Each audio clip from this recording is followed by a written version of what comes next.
I am unashamed. What about you? So, welcome back to the award-winning Unashamed. Let's ride that for as long as we can. The listeners won. I mean, of course they did. And I told you, I held up the Bible and said this won because there's no other rational explanation. So it was interesting. So we mentioned, we talked, one of the podcasts, pretty much the whole podcast, we talked about the behind the scenes of the award show.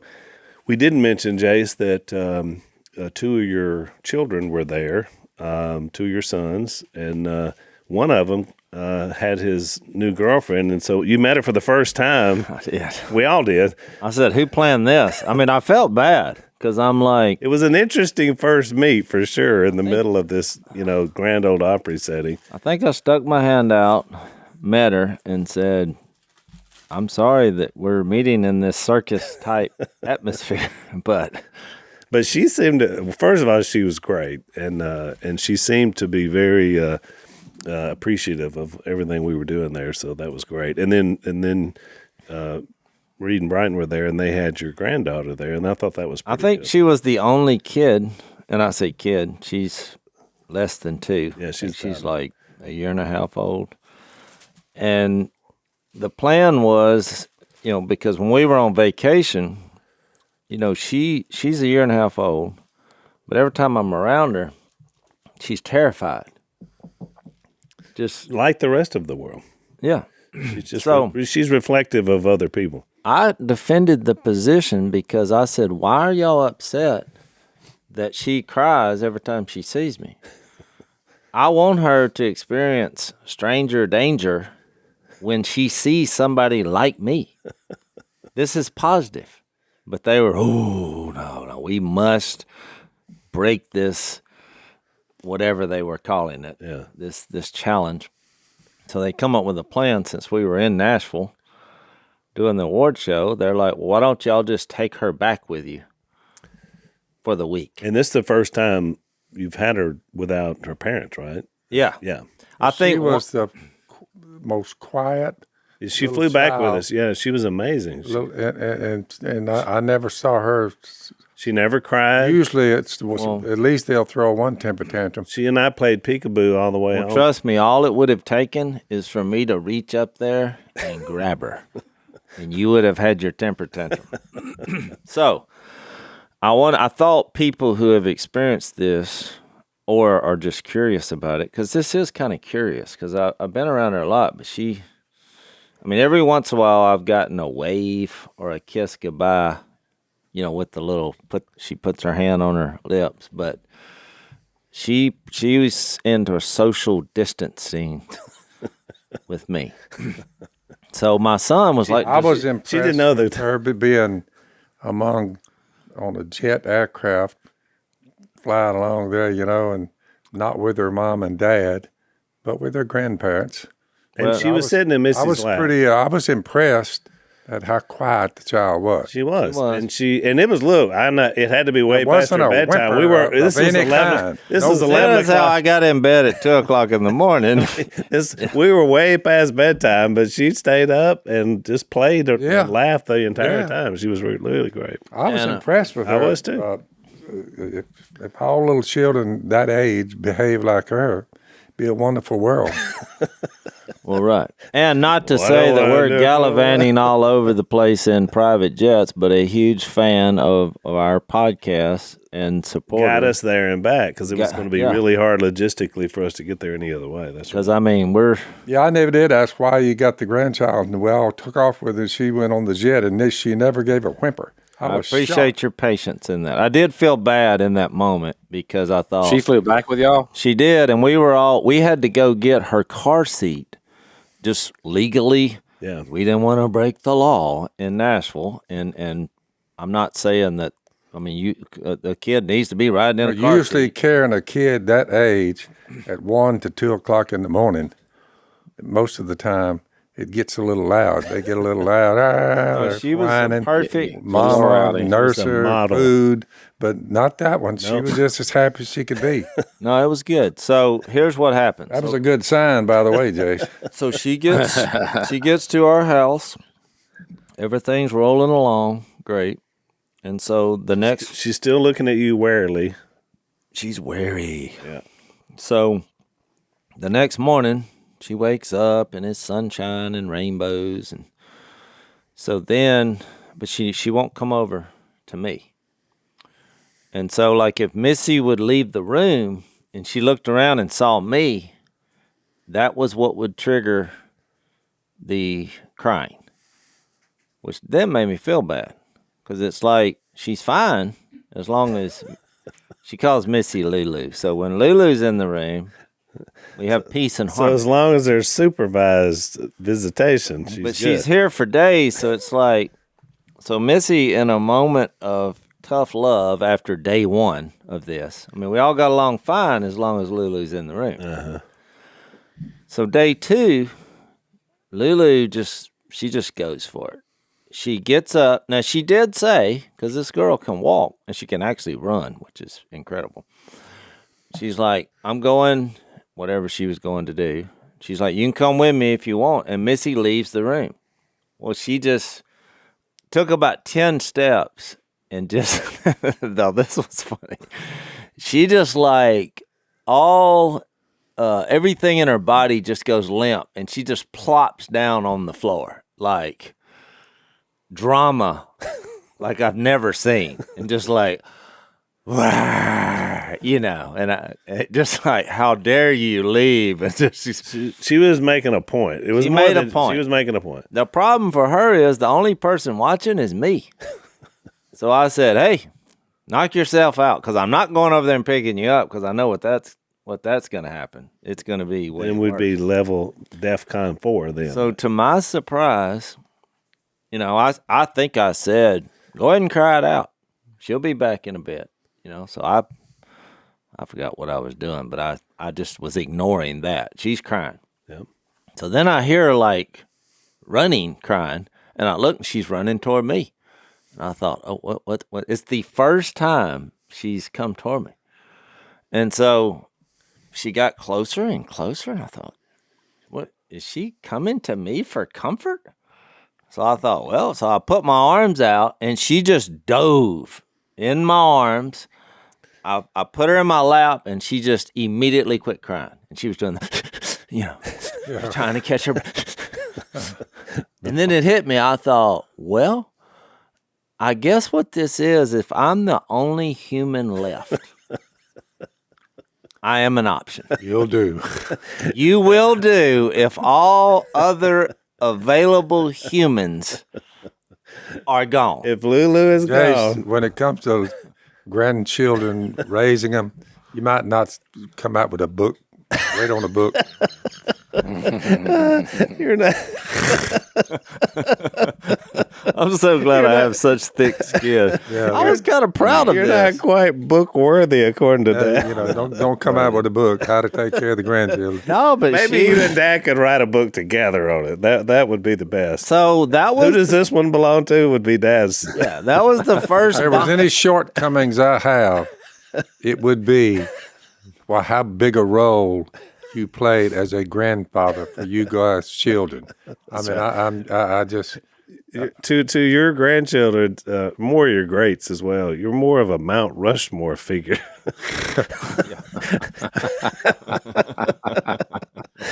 but none of them I mean, jumped they none do- of them jumped in my lap. and No, was there's sitting there, there's no lovey Hey, dovey. Papa, no. No. So the second, go ahead. I Restore was gonna some- say, to be fair, though, Phil, that's the kind of uncle you were until you get to a certain. There's like a rite of passage But there was a moment where we developed a close relationship, but it was not when I was about 6 years old. It wasn't then. You got to be older. Zach, was there ever a time when you just looked around and nobody was left, and so you just ran to Papa Phil or ran to Uncle Phil? No, never. He was never a source of emotional comfort. He was never. But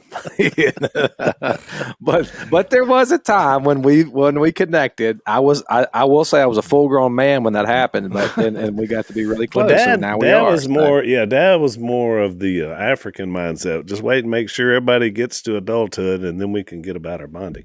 So that's kind of that's his mindset. Yeah, so you just got to get old enough. So my question, Jace, is because I am proud that she came to you, no matter what the desperation was. I was surprised. So has that now opened the door? Does she? But it was still part of the process. So, because then when Lulu comes back in the room, I mean, she dropped me like a sack of potatoes. Sure. And so then later on, I tested it. I was like, come see J-Rock. Because that nickname stuck, by the way. Yep. And she's like, no. she answers very clearly. I was like, come see J-Rock. And she went, no. So I thought, okay. So there are some parameters of the relationship. Yeah. She will go to me if she's totally abandoned. She prefers me over just outright loneliness. She didn't go to the dogs, she went to you. So then we're into day 3 now. So, but I think I found the connecting tissue. So I was eating a little package of peanut butter crackers. She heard that because this girl, she loves to eat. Oh yeah, she's an eater. And typical Robertson, I guess. Yep. And so she started getting close to me.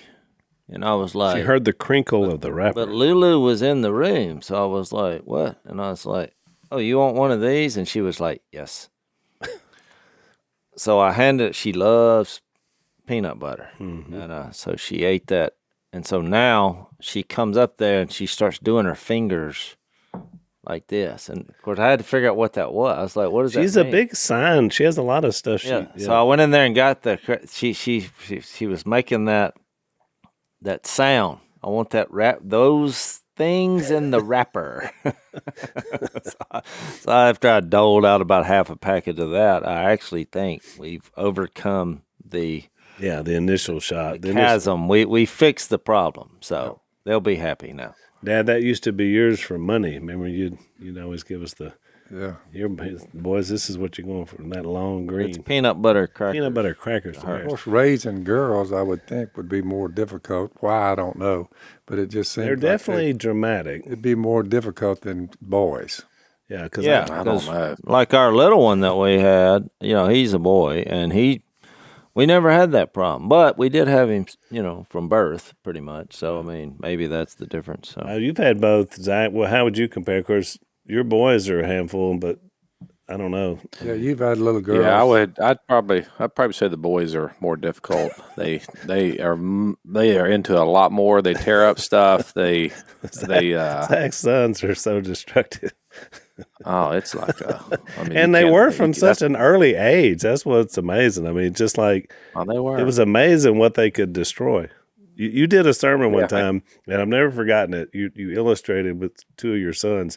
You talked about how one of them had taken this. You were talking about how hard it is to build something for good, but how that evil can tear it down so quickly. And you used an illustration of your sons about one of them spending hours building something. The other one comes in and destroys it in seconds. I'm shocked that all of y'all, all of Zach's kids and all of them, I mean, I would say just looking back at the whole picture of the kids that they started coming, But as far as being well behaved, I would stack them in there with the best of the best.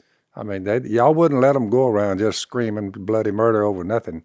I mean, some kids are just sitting there hollering. Well, we parented them.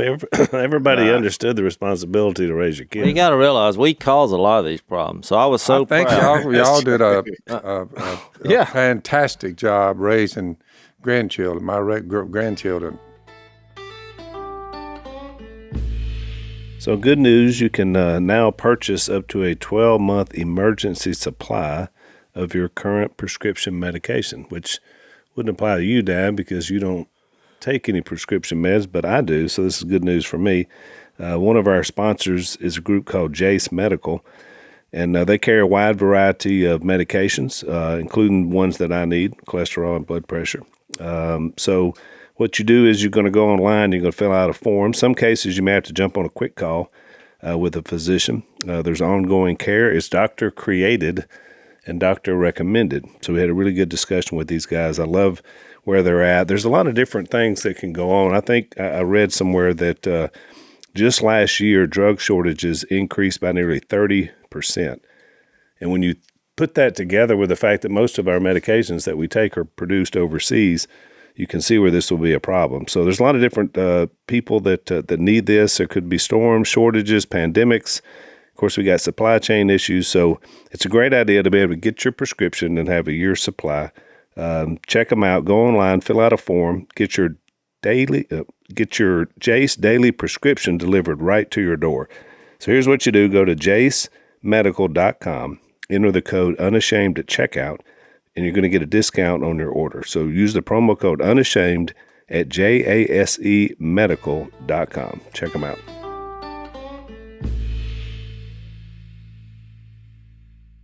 So this little boy, I was so thrilled because I was like, I'll teach this boy how to throw because he's obsessed with balls, you know.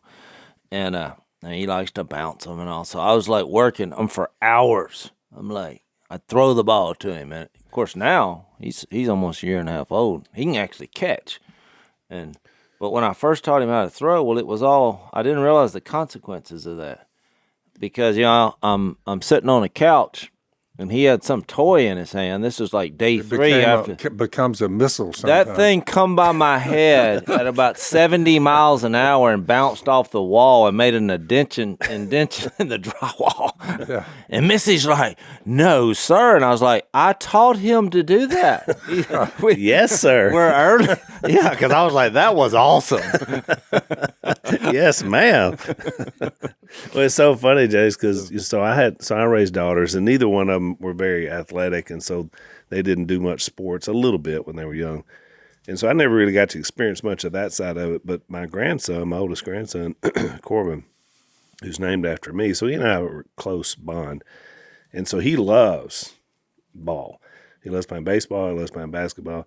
It's just constant. We're in the pool the whole time. We're scattering because somebody's pitching to him, and he's just hitting line drives in the pool, and everybody's diving out of the way, you know. But it's like, so that's just kind of the way he is, kind of like what you described. But he's doing it at 9 years old. So last night they played their last game, and he struggled this year because it's kids pitching to each other. And of course they're wild. And so, he's afraid of the ball. You can tell he doesn't want to get hit. And so it's affected his hitting this year. And so he's a great athlete. He runs the bases great. He just hadn't hit very well. And so we've been, his dad's working with him closely. And so last night, it's funny, the last game of the year, he finally just drove one to the wall. And it was a triple. And of course, I'm in tears, it's so funny because I was so proud for him, So he comes over, and we're high-fiving, we're talking about it. So the next time he was up, he gets hit in the back. So I'm watching him, and he's for a minute, and then he goes on down to first. I was proud of him. He didn't cry. A lot of kids will cry at that age. So he comes in. I said, "What do you think, Corbin?" He said, "Well, I learned a lesson today, Pap." And I said, "What was it?" He said, "Listen to your dad." And I was like, "Well, that's a good lesson." I said, "What does that have to do with you getting hit?" And he said, "He told me it would only hurt for a few seconds," and he was right. So I feel like he turned the corner. Now he's not going to be so fearful. He got that big hit. He got hit in the back. He ran on down to first. He was good. So no, that's part of the process, exactly. Which makes it fun, Right. Well, so everything's good then, and you're. Look, couldn't be better. I felt fine. I knew she'd come around. I was kind of like Zach. I figured at some point she'll realize that I made it look rough and scary on the outside, inwardly. But you're just a lovable fuzzball, Jay. Yeah, I'm lovable. So, and that's why I do think, I was like, can you blame her for being concerned? I'm looking a little rough here.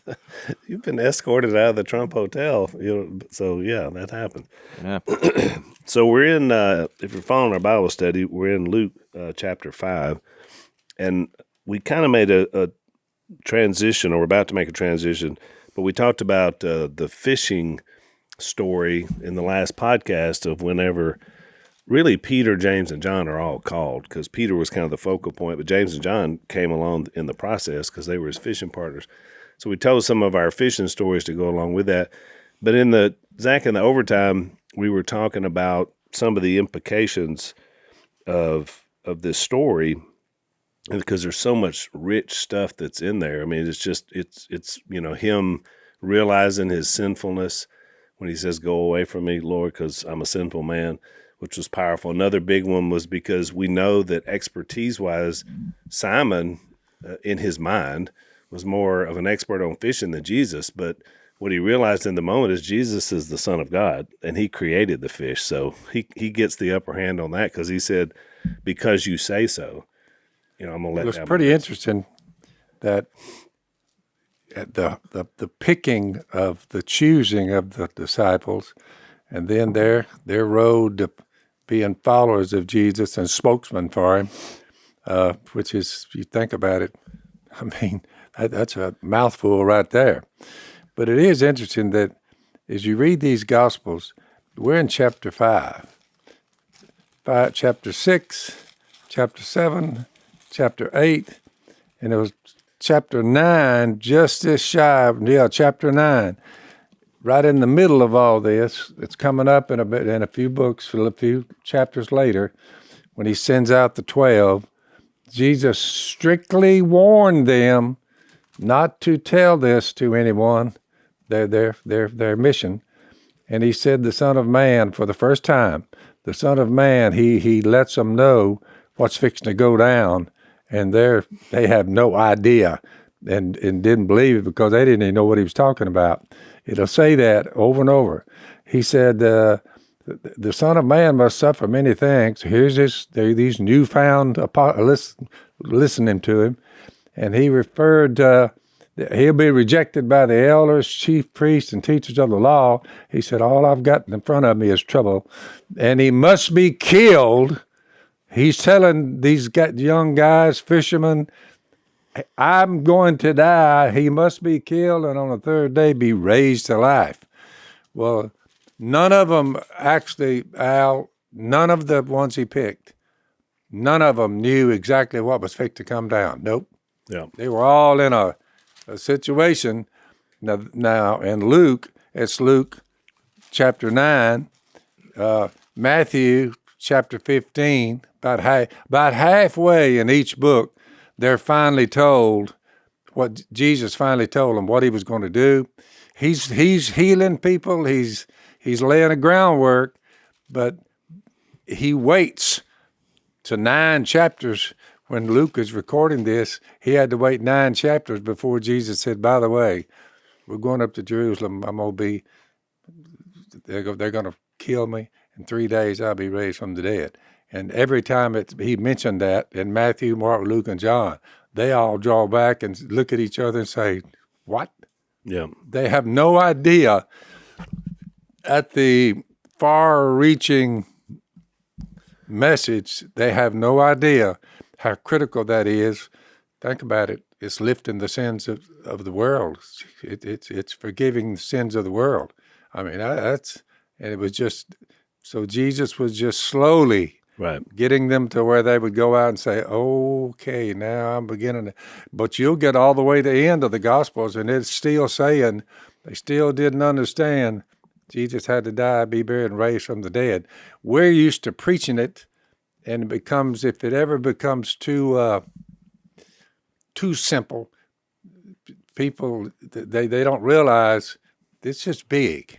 Yeah. Even to this day. Right. Well, what Jesus did and what he said he was going to do and what he did do, and he was resurrected from the dead. That's why he said, from then on, I have all the authority. Go make disciples. I've got you lined out now. Right. But it worked out because over 2,000 years later, we're sitting here talking about it. Well, and that's what But it helps to read how they approached it, because they just didn't have any idea what he was fixing to do. Because they were living it. And so, when we were at the award show, they were asking me about the movie coming out, The Blind. And someone said, well, is it hard for you guys to watch it? I said, well, it was way harder to live it than to watch it. I mean, so But it was hard to watch. It was, because it reminds you a lot of stuff. But I'm saying we lived that. That was our life. And so, we were so that's these guys. They're living this in the moment. We look back 2,000 years and we read the stories about it and we believe it. And so we have that 2,000 year, high And view. he's showing with these. They were living it. He's showing with these disciples, getting ready to show us as we get on over into the book of Acts, how the Apostle Paul wants somebody you would never think was going to represent the Son of God. Right. And he's Well, I think he's so confused. He's having them killed. But you make an important point there, that discipleship takes time. That's right. It takes time. And so, and that's a great thing to remember when people come into Christ now. It takes time to be discipled, to understand the severity of a life change and what correct. that means. So I think that's an excellent point.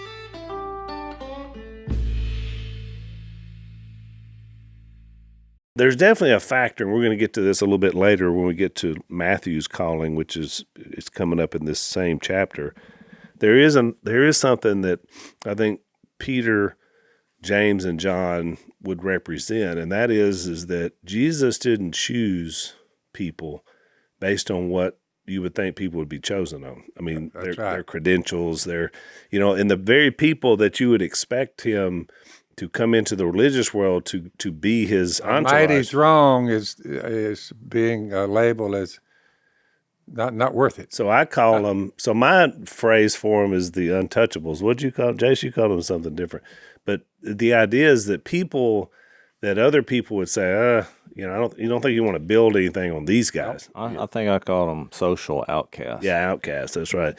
And so that's kind of what this begins. And I think Luke is making this a point by the way he put these three together, but I could be wrong. It just could be the. No, I think you're right. I was going to make one comment before we do that, though, to Phil's point about predicting the death, burial, and resurrection, because a lot of people, when they read this story, they're like, well, where, about the fish. Of course, it was just symbolizing that they were going to catch men and that he would be their vocation, as it were.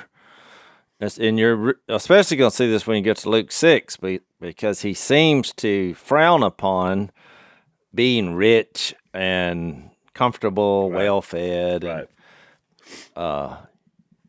and, having joy. And so which we'll get to. But because all he did really was just tell them to throw their nets in deeper water, which you really couldn't see what was under the water. I mean, because people would say, well, he might have just known where the fish were. I mean, why is this such a big deal? Of course, it's the greatest catch ever. But when Phil said that about when he started predicting the gospel, well, in one of those, and I think it's in Matthew 10 or Matthew 12, when he referred to that, his prediction of dying and being buried and being raised in Matthew 12, 38 to 42, and he also does it Mark 8. He compares it to the sign of Jonah, which I think is interesting because when you think about it, when people try to get involved in the miracles, I think if you have a story in the Bible about a fish swallowing a man for 3 days, that's one thing. Because now, even in our society, in the last 50 years, I see these things where they'll find a whale and it has a whole crocodile undigested, like in his gut, like still alive. And they're like, oh, maybe there's something to this Jonah and the whale. But what the miracle of the Jonah and the whale, well, then he was spit out at the place where he didn't want to go to. That he didn't want to go to, that God had him going. He was going the wrong way. He was called to go preach somewhere, and he got on a boat going the other direction. And God said, no, I've got an express pickup for you in the belly of a fish to get you where you need to go. So I said all that to say that was kind of a long way, because I think it's interesting that when you say, Phil, well, they just didn't get it. Well, he's using an illustration that most people are not going to get. Like, oh, you're going to be like the guy who was swallowed by the fish and spit out at the proper location. Okay, yeah, let me mark that down on my calendar. It's one of the craziest things. Plus, but you know, he did that twice. I mean, it's recorded. It's a twice. good point. I never thought about either, Jace, that I don't know how the Israelites would have viewed the Jonah story anyway, because the reason Jonah didn't want to go to these Assyrians is they were barbarians. Everybody hated them. These were the guys that had the pyramid of skulls when they would go in and take a play. I mean, these were terrible people. And God said, "No, they're ready for a little preaching, so I'm gonna send you in there." So, I don't even think Jonah would have been a fan. He wouldn't have won the K-Love Awards because nobody likes going in to preach to your enemies, right? That's it. Which is what he didn't want to do. All right, and you can't blame him, really. I mean, it just. So I just think it's interesting. I mean, when you put all this stuff together, you hear these fantastical stories, and you're like, wait, what? That's why I think it was so important before we move on to the outcasts, when he comes back and revisits that in John 21. I mean, I shared that with my father-in-law last night. We just got to talk. He's like, what'd y'all talk about today? And he's like, I mean, that guy, he's been preaching for 50 years. He said, I never noticed that. I thought it was the same miracle. I was like, no. Oh, no. It was the same miracle. It was just at two different time period. We got our Bibles out, and he's like, well, I'm going to preach on this. Different response. Peter had grown. I was like, exactly. So it's something I don't think a lot of people notice. I just thought of something else in this, you bringing this up, that I hadn't thought about before. So he's asking them to leave and follow him when they just had the greatest catch they've ever had in their career. In other words, I think it was way more difficult than what we're reading so into. I'm saying that equates to, we're talking major money that they just brought in. That's right. And so he's saying, okay, leave all that behind now and follow me. In their minds, they're thinking, if we get this guy to go with us, we're fixing to make $1 million. It would be the equivalent, really, of that. Like when we went to the award show, and it was pretty much Brandon Lake won everything he could win. He won about 4, yeah. Yeah, and it would be the equivalent of him, like, on the way out, then somebody comes up there and says, okay, great job. Now, we're leaving the singing thing. Yeah. That's gone. We need you to come preach somewhere. What? I just won. This was we're done with that. I got another job for you. Which is a huge point, because a lot of people will use this passage to say that if you come to Christ, you're going to experience all this prosperity of wealth and health and things like that, but you may not. And I think the point of this is not you get so honed in on the miracle. That last line that they left everything is quite the statement, and I think that's the point of it. They encountered the holy presence of God, and in the face of the holy presence of God, they basically, well, Peter first said, "I'm a sinner, get away from me." And he was in fear. And then Jesus responded, "Do not fear." And then he directed them to their ultimate mission, which was, "I'm going to make you fishers of men." Which, by the way, if you go to the last time when they threw the nets out and they filled the nets up, the only difference between the story was the nets didn't break the second time. Right. So they kept everything. They kept Why everything in there. Why? So Why do you think? Why? I have a theory on that. I was going to say it's because it's post-resurrection. It's showing the strength. Jesus is showing that in me, it's indestructible. That's what I was. That was my theory. Yeah. So I guess I have validation. Jesus said, I'm not going to lose any of these. And I think that's the assurance we can have of our salvation too, is that we grew up in a church tradition that taught you're in, you're out, you're in, you're out based on what you do. And you never could really know if you were saved. That text that we just mentioned would be a text that I would go to say, no, Christ didn't lose his people. Like when you're in, like his blood is sufficient. But I love it because the point of this text is not that you are going to experience prosperity here on earth. You may or may not, if it's in the will of God, but it doesn't even matter. That's not the ultimate. That's not the end of it. I mean, the point is we are on a mission. The disciples were on a mission to be fishers of men. We now have that same mission because of the Great Commission, and we need to be willing to leave everything behind. And I think that's the call. Will you leave it all to go with Jesus?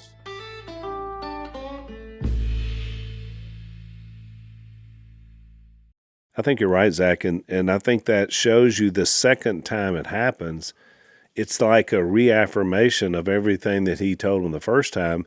Because you remember he sits down with Peter because they've gone back to what they know. They're fishing. He gives them another great catch, this time even more amazing. The nets don't break.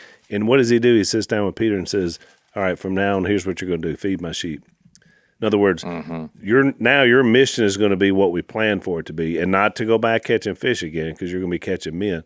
And so that's why I was telling you the story. When you get to Acts 1, 2, and 3, it's just like you see the implementation of that. As far as we know, other than him probably just always fishing like we do for food or whatever, he never went back to the old life that he had before. He was now. Look at the Apostle Paul. His job. I mean, he's representing. He's representing the elders, the chief priests, the teachers of the law. He's going down there killing Christians. He just stamp this thing out, shut it down, break it up. And he was doing that basically as a living. And then Jesus got a hold of him. And I mean, you talk about more training went into the Apostle Paul.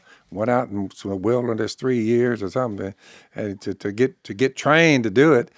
But he suffered way more once he got on Jesus' side, than he did when he was going around killing people. Yeah. Who followed Jesus. Right. I mean, you talk about a conversion story. That's one. No, and you make a good point, because the whole time that this is going on, that we read about, the 3 years Jesus is going around, Saul's on the scene. Yeah. He's in training. We Oh, yeah. don't read about him, but he's there. He's there. I mean, he's a part of the Pharisee. Gamaliel trained him, which is the greatest Pharisee of all time. So he's being prepped as well. He just doesn't know it, because his doesn't come to Acts 9. And with Simon Peter here, I think it's interesting to think about his trajectory of preparation. When Jesus, one of the last things Jesus said to him in John 21, he says, "Very truly I tell you, when you were younger, you dressed yourself and you went where you wanted. But when you are old, you will stretch out your hands and someone else will dress you and lead you where you do not want to go." And this was a prophesying about Peter's own crucifixion. And you think about this, you think, man, if this text here in Luke 5 is about temporal, earthly accumulation of wealth and prosperity, then the end of Peter's journey with Jesus would make no sense. I mean, and seeing Peter's trajectory and how much Peter was sanctified through his journey with Christ, so how Peter responded at the end of all this. There's still some issues there, right? Do you love me, Peter? I like you. The back and forth on that whole thing. And Peter's denial of Jesus, and then even post resurrection, Peter was struggling with racism in the book of Galatians whenever he became a Judaizer. Think of the Apostle Paul. Think the Apostle Paul. He's going around performing miracles, big time miracles. He asked for a little relief from some kind of sickness he had, or some kind of, I don't know what was wrong with him. Some ailment. Yeah, some ailment. But he was told by Jesus, "Hey, suck it up. Yes, right. My power's made perfect. My power's made perfect in weakness." He's like, "Oh, well, all right." But I mean, as many miracles he performed, he said, "Well, you'd think," he said, "Oh, yeah, I'll fix that." But no, he Which didn't. really tells you something about the will of God. I mean, the importance of trusting Him no matter what. I'm telling you. It's big. And you see this, you see Christ in the Gospels. He's vacillating back and forth. It's like a very fluid thing, but there's moments when he's performing miracles, casting out demons, clearly showing his divinity. And then there's moments when he's being persecuted and mocked and beaten. And it's like this tension that you're trying to hold. And what it is, it's the gospel. I mean, it's the God of the universe who condescends. And you mentioned earlier, Phil, about the death of Jesus, and that he's saying, "I've got to die." And I think that's what made all this so provocative, because there's these moments here where you're looking in the face of the holy God and you're only responsive. He didn't want the forces of evil to know that, because over in, 1st, 2nd Corinthians in there, first 2, 3, he paid it. In other words, if they'd have known he was going to save the world, they wouldn't have crucified him. Yeah, they thought they were ending him. Yeah, that's why he said in the next chapter, or maybe this chapter, when he cures the man with leprosy, I think he says, don't tell anybody, because he's preserving he's paving the way for his own crucifixion. And to me, there's a power in that, because when you see the power of God, your response is, I'm a sinful man. Get away from me, Lord. And what's funny about that statement is what Jesus was actually doing was the complete opposite of that. He was recognizing that we are sinful people, but he wasn't getting away from us. He was actually coming to us. He was here on earth. He not just coming to us, allowed us to touch him and kill him so that the Holy Spirit could live in us. And you start thinking about God's presence in this capacity. And what Peter is actually saying here, Christ is like, you don't get it. No, I'm not getting away from you. I'm going to live in you. And that, to me, that is power. That's real power. Yep. Well, I want to read this text, this next guy he runs into, because there is a lot of really rich stuff that's in there. And I think it's kind of kicks off this idea of the untouchable. And before you read it, I think you see this one concept of people thinking that because we're sinful that we can never have ministry or share Jesus, or I think people think that. And so when Peter said, go away from me, I'm a sinful man, I mean, Jesus' response was, don't be afraid, you'll catch men. But that's very profound. So don't hide behind, I'm too bad, and to ever try to help somebody else. I'm not worthy of it. Yeah. And so then I think, so this next story, it goes from, your own sin to this guy is a social outcast. Yeah, exactly. By the law. Right. And so it's like Luke has a little collection of people that, for whatever reason, which you see someone sin or fear, or they have a disease, or they're outcast, or they're paralyzed or unable. I mean, in each of these stories, you see Jesus have this interaction and is engaging them. Yeah. Which is, so you're like, what is he? What's he trying to get us to see a picture of? And just to preview that, so you got this guy we're about to read about. Then you got the paralytic, which couldn't get to Jesus because he was paralyzed. So he was untouchable but he had 4 friends to get him there. Not like these are all the excuses for why you fall through the cracks in society, Exactly. and Jesus is somehow or another getting you out of the cracks of society, saying, "Oh no, I can use you." And the third guy, of course, becomes one of the 12, which was Matthew, who's a tax collector, which we'll get to that as well.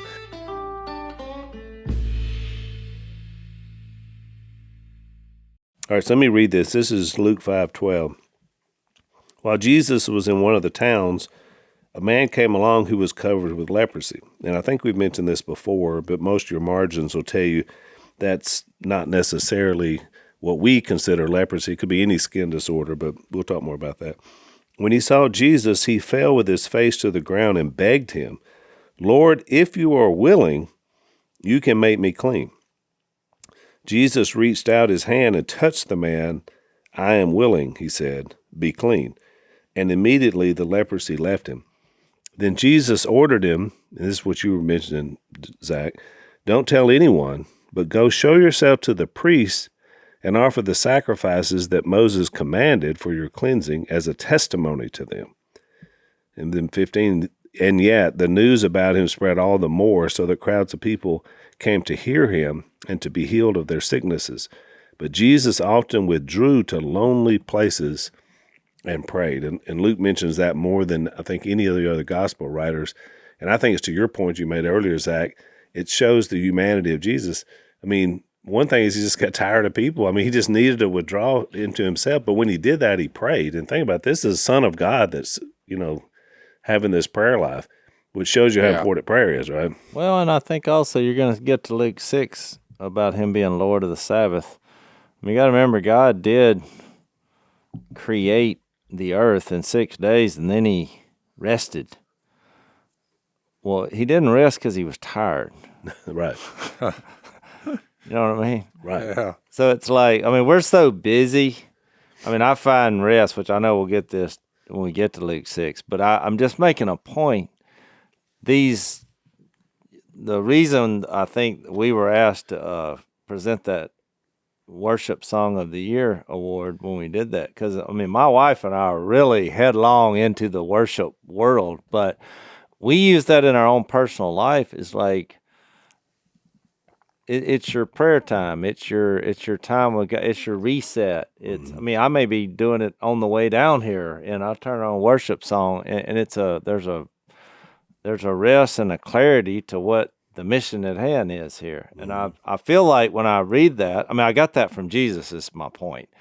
He would do these great things and everybody's rolling, and then he's with the Father. He's having a conversation. I mean, that's what relationships do. There's a reset there. There's an encouragement from those moments. There's something to do with connecting with the Spirit that lives in you. And there does have to be a withdrawal at times to do that. And people have different ways. We get asked a lot of questions about what do you guys do in your own personal devotion and how do you connect to the Spirit. But it all is different. With me, Jase is more worship and singing and worship songs. Mine is more just diving into this. When I'm into the Word, when I'm reading, when I'm connecting, when I'm praying, I pray throughout my Bible study, whether it's doing a sermon prep or something else. That's when I have my best connection. But I can't do that in a room full of people when they're asking me questions every 5 minutes. I have to be somewhere by myself to have that connection. So, I mean, people have that and find that in different ways, but you need that. I mean, I think Jesus shows us that. He's the Son of God, and he's showing us that. You know, there's a word that happens from time to time. Oh, he was a solid Christian or she was a solid Christian, and they just burned out. They burned out. They just didn't take time. Well, you can get so busy doing the time. stuff that you forget it's not really about you. So, I think when you're having this interaction with the Father and even in the Spirit with worship and you're focusing on Jesus, it's a reminder that, I'm not trying to go out and do all this stuff, or, I think you're looking at the big picture in those moments. That's where the clarity's come from. So you don't feel alone then either. We had a guy come to our house when I was probably about 12 years old, and my dad had you guys remember the story about our family, obviously, because y'all were involved in it. But so my dad was a pastor in Gainesville, Florida, and was fired, really, I would say, for just understanding grace for the first time.